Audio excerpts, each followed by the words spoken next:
여러분 반갑습니다. 이번 시간에는 모타의 원리에 대해서 한번 살펴보도록 하겠습니다.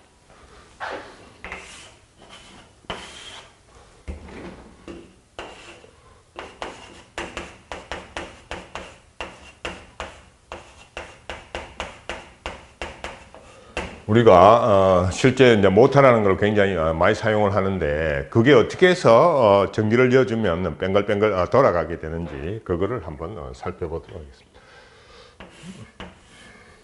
이렇게 이제 자석을 놔둔다 이거죠. 그래서 이걸 N극이고 S극이라고 이렇게 자석을 놔두도록 하겠습니다.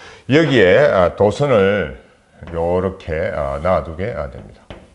그래서 도선을 이렇게 놔두게 되면 여기에 전류를 흘리게 되면은 모터가 뱅글뱅글 돌아간다. 요 안에 게 뱅글뱅글 돌아간다. 지금 이거 보면 N극이고 S극인데 여기서 보면은 전류를 이쪽으로 흘려준다고 가정을 해보도록 하겠습니다. 그래서 전류가 요렇게 가서 요렇게 전류가 해서 요 빠져나온다 바깥으로. 자, 그래서 요게 이제 자기장 내에서 전류가 흐르면 자기장 내에서 전류가 흐르면 힘을 받는다고 했죠. 그래서 이걸 보면은 요렇게 N극에서 S극으로 요렇게 자기장이 형성이 되게 됩니다. 자, 그래서 한번 살펴보면 요게 요렇게 되면은 B가 이렇게 되고, 그 다음에 전류 I가 이렇게 흘러가게 되겠습니다. 그러면은 I와 B가 이루는 평면에 수직하게 힘이 발생한다. 그 이야기를 했었습니다. 그래서 이 수직하게 흘러가는데 일로 놓느냐 힘이 안쪽으로 들어가느냐, 그게 문제겠죠. 그래서 우리가 기본 폼을 생각을 해보면 요게 I가 이쪽으로 가고 자기장이 B로 가게 되면 힘이 FB가 이렇게 놓는다. 이게 플러스로 가정을 했을 때 이렇게 놓는다, 이렇게 이야기를 했었습니다. 그래서 지금 이제 보면 요거를 요렇게 요렇게 요 폼하고 비슷하게 만들려면 요걸 요렇게 틀어줘야 되겠죠.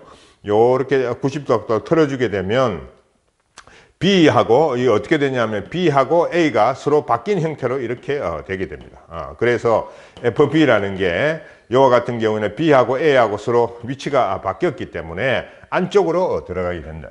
그래서 요와 같은 경우에는 안쪽으로 들어가게, FB가 안쪽으로 들어가게 되더라.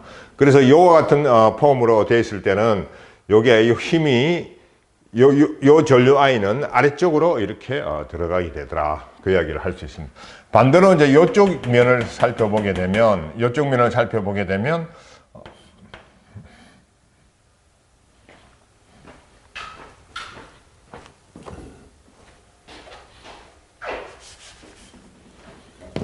지금 요거하고 반대의 I가 이쪽으로 가고 B가 이쪽으로 가게 되니까 이와 같은 경우에는 서로 지금 요걸 요렇게 돌려버리면은 힘이, 요거는 안쪽으로 들어가는데 요건 힘은 바깥쪽으로 튀어나오게 되겠습니다.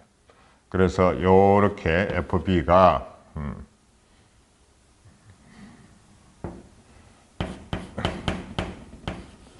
그래서 FB가 그래서 한쪽은 지금 안쪽으로 들어가고 한쪽은 바깥으로 튀어나오니까 모터가 이렇게 뱅글뱅글 돌아가더라. 그래서 통상적으로 모터 같은 경우에는 어떻게 이제 만드느냐면, 이 도선을 한 번만 안 감아요.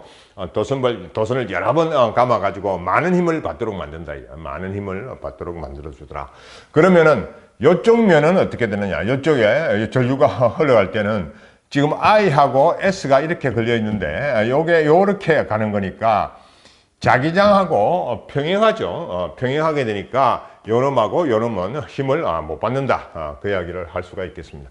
그래서 이렇게 돌아가더라. 그래서 FB를 한번 계산을 해보면, FB를 한번 계산을 해보자.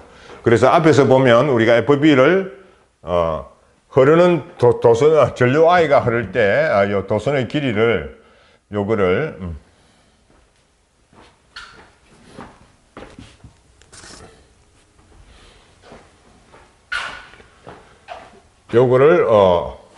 B 도선을 요거를 B, 요걸 A라고 이야기를 하면 B, A를 이야기를 하게 되면 전류가 이렇게 흐르게 되니까 FB라는 게 I, BL, 이렇게 표시를 할 수 있고, 그래서 요게 I에 B에 요게 B니까 B 이렇게 표시를 할 수 있습니다. 근데 요거는 이제 하나는 요 안쪽으로 들어가고 넣으니까 요 두 개 다예요. 그래서 곱하기 2 이렇게 해주더라. 그래서 FB가 보면은 전체적으로 2 I B 이렇게 표시를 할 수 있습니다.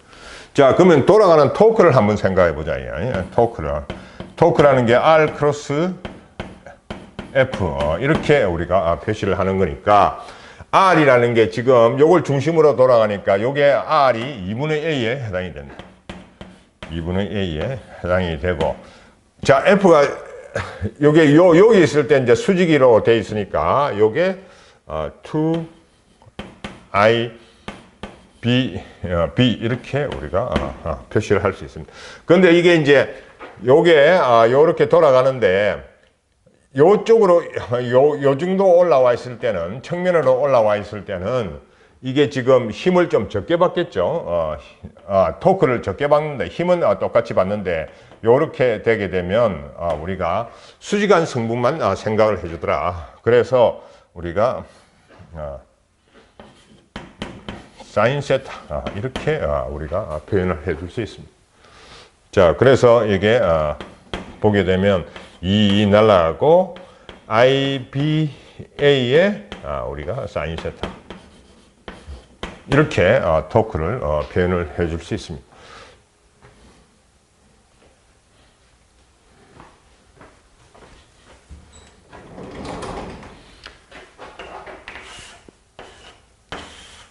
자, 그래서 여기서 보게 되면 요게 이제 사인 세타가 이렇게 되는 거니까 요게 다시 한번 표현을 해보면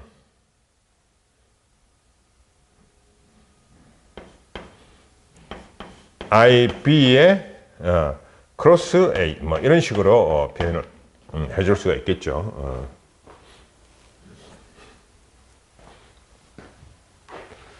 자, 그 다음에 이제 홀 이펙트라는 게 있습니다.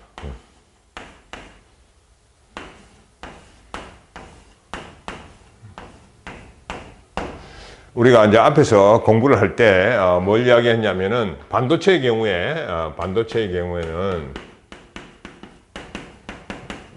경우에는 N형 반도체하고 P형 반도체가 있다. P형이 있다. 그래서 이거 N형 반도체하고 P형 반도체를 어떻게 만들어 주느냐 하면은 여기에 이제 실리콘이 이렇게 있고, 그 다음에 N형 반도체를 만들어 줄 때는 여기에 전자가 하나 많아야 되니까 여기에다가 알루미늄을 위에다가 이렇게 올려줍니다. 알루미늄을 이렇게 올려줘서 온도를 이렇게 올려주면 어떤 현상이 발생하느냐 하면은 요 알루미늄이 요렇게 요 안에 확산해서 들어간다. 요 안에 확산해서 들어간다. 여기 확산해서 들어간다. 그렇게 이야기를 하죠. P형 반도체 같은 경우에는 AS 즉 비소 같은 거를 집어여서 여기다가 온도를 올려주게 되면 이게 확산해서 안쪽으로 이렇게 들어가게 됩니다. 근데 이제 실질적으로 이게 이제 확산해서 안쪽으로 들어가는데 이것이 과연 우리가 목적으로 하는 요게 우리가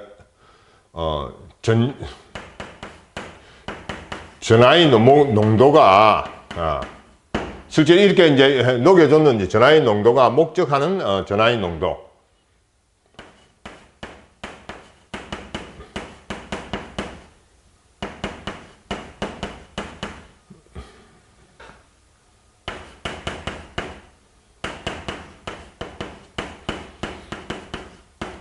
즉 그러니까 1몰당 10의 한 17에서 18개의 정도의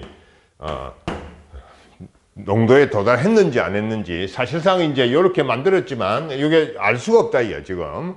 이렇게 안에서 이제 들어가서 완벽하게 통제됐는지. 그래서 온도를 어느 정도 온도를 올려줘야 되고, 그 다음에 온도를 그 다음에 어느 정도 이 시간 동안 유지를 해야 되는지를 우리가 잘 모릅니다. 그래서 이거는 이제 최적화시키기 위해서 요 안에 캐리어의 농도가 이렇게 되는지를 알 필요가 있다. 그래서 실질적으로 이제 캐리어의 농도가 저렇게 되는 거를 하나하나 찾아서 낼 수도 없고 하니까 우리가 문제에 봉착하게 되는 겁니다. 그래서 이 홀 이펙트라는 거는 이 홀 이펙트를 이용을 해가지고 이 캐리어의 농도를 우리가 알아볼 수 있다. 그 이야기를 할 수 있습니다. 그래서 홀 이펙트라는 거는 1800년도 후반도에 홀 이펙트라는 그 개념이 처음에 나왔는데, 이게 각광을 받기 시작한 게 바로 반도체에서 굉장히 많이 각광을 받게 됐습니다. 그래서 홀 이펙트가 뭐냐면 요렇게 반도체를 요렇게 이렇게 자릅니다.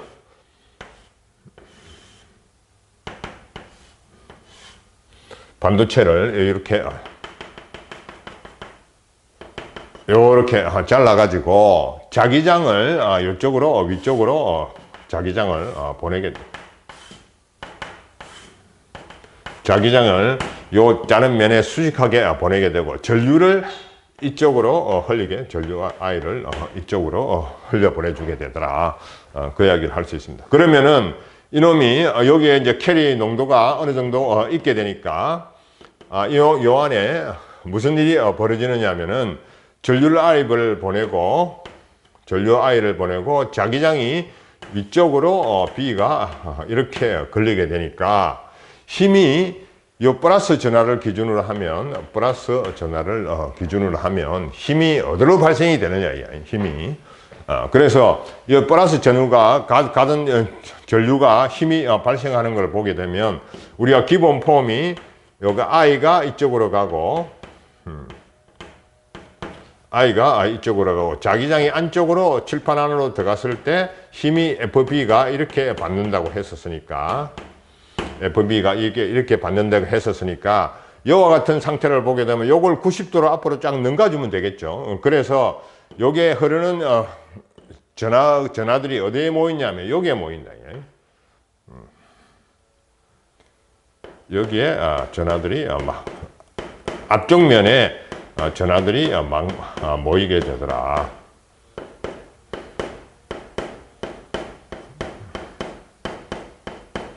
그래서 앞쪽 면에 전하가 모이게 되니까 자연적으로 요 뒤쪽 면에는 마이너스가 이렇게 모이게 되겠죠.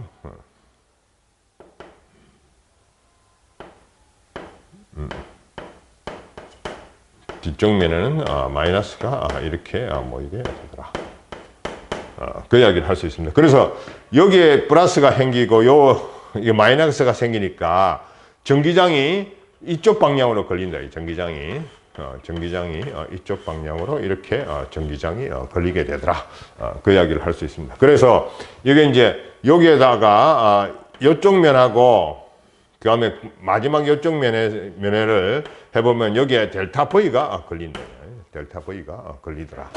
그 이야기를 할 수 있습니다. 그래서 이 델타 V라는 거는 요 도선만 연결을 해가지고 하면은 측정이 가능하다. 그 이야기를 할 수 있습니다. 그래서 요거를 홀 볼테이지라고, 이게 H 이렇게 붙여가지고 홀 볼테이지다, 이렇게 이야기를 하고 있습니다. 그래서 이런 이제 형태가 되는 거니까 지금 여기에서 캐리어의 농도 NQ를 한번 찾아보자. NQ를 한번 찾아보자. 그 이야기를 할 수 있습니다. 자, 그래서 여기에서 플러스가 걸리고 여기에 뒷면에 마이너스가 걸리니까 요게 델타 VH의 기원이 뭐냐 하게 되면은 여기서 이렇게 오른쪽으로 오던 전하들이 자기력을 받아서 이렇게 우리가 된다는 걸 알 수 있습니다. 그래서 저 상황에서 보면 FB하고 FE가 같아지게, FE하고 같아지게. 그래서 여기서 발생하는 힘이라는, 둘 사이에 작용하는 FE라는 거는 여기서 작용한 마그네틱 폴스, 즉 그러니까 자기력에 의해서 이렇게 움직이게 되더라. 그 이야기를 할 수 있습니다.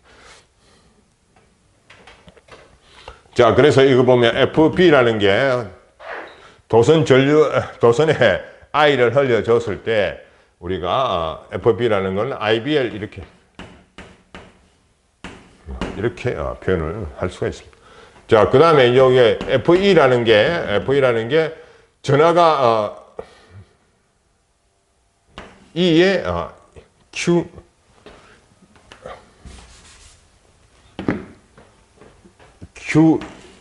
이렇게 표시를 하겠죠. QE 이렇게 표시를 할 수 있습니다. 자, 여기서 이제 요게 N 개의 캐리어가 전부 다 요게 E를 만들어내더라. 그 이야기를 할 수 있습니다. 그래서 이와 같이 쓸 수 있겠죠. 그래서 요게 다시 한번 써보면 델타 V라는 것이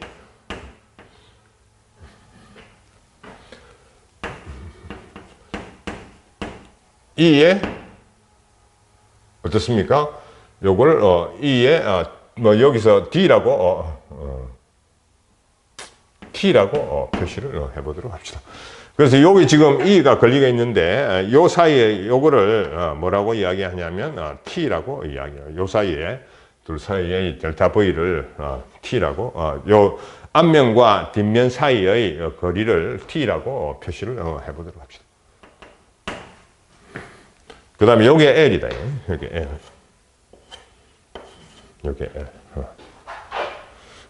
자, 그래서 요거를 잡아오면 NQ E는 T분의 델타 V 이렇게 표시를 할 수 있습니다. 자, 그래서 NQ라고 우리가 구해보면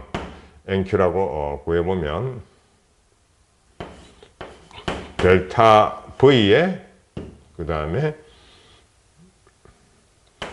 I, B, L, T 이렇게 우리가 NQ를 표시할 수 있습니다. 자, 그래서 이걸 이제 L이라는 걸 적당하게 잘라가지고 이걸 L을 1로 만들어 버리게 되면 NQ가 어떻게 되느냐? NQ가 캐리의 농도 NQ는 어떻게 되느냐면 델타 V에 그 다음에 I, B, T 이렇게 우리가 표시를 할 수 있습니다. 자, 그래서 우리가 이제 이 캐리의 농도 요걸 구하는데 캐리의 농도를 구하는데 T라는 거는 우리가 적당히 짜는 그거를 표시를 하는 거고 요게 델타 V 요 VH 요거는 VH는 우리가 여기서 측정을 하면 구해낼 수 있다. 그 다음에 I하고 그 다음에 I하고 B는 원래 가해준 거니까 다 알 수가 있는 거죠. 그렇게 해서 우리가 NQ를 구해낼 수 있습니다. 그래서 지금 이제 홀 개수라 이렇게 표현하는데 홀 개수라고 이렇게 표현을 해보면 요걸 뒤집은 거를 홀 개수라 IB분의 델타 VH 요거를 우리가 홀 개수다 이렇게 이야기를 하고 있습니다. 그래서 이 홀 개수만 구해낼 수 있으면 이거 이제 제일 중요한 게 요거다. 델타 VH를 우리가 측정을 해서 구해낼 수 있으면 캐리의 농도를 구해낼 수 있다. 그 이야기를 할 수가 있겠습니다. 그러니까 이런 방식으로 해서 이제 캐리의 농도를 구해가지고 이것이 도핑이 잘 됐느냐 안 됐느냐 그거를 살펴볼 수 있게 되겠습니다.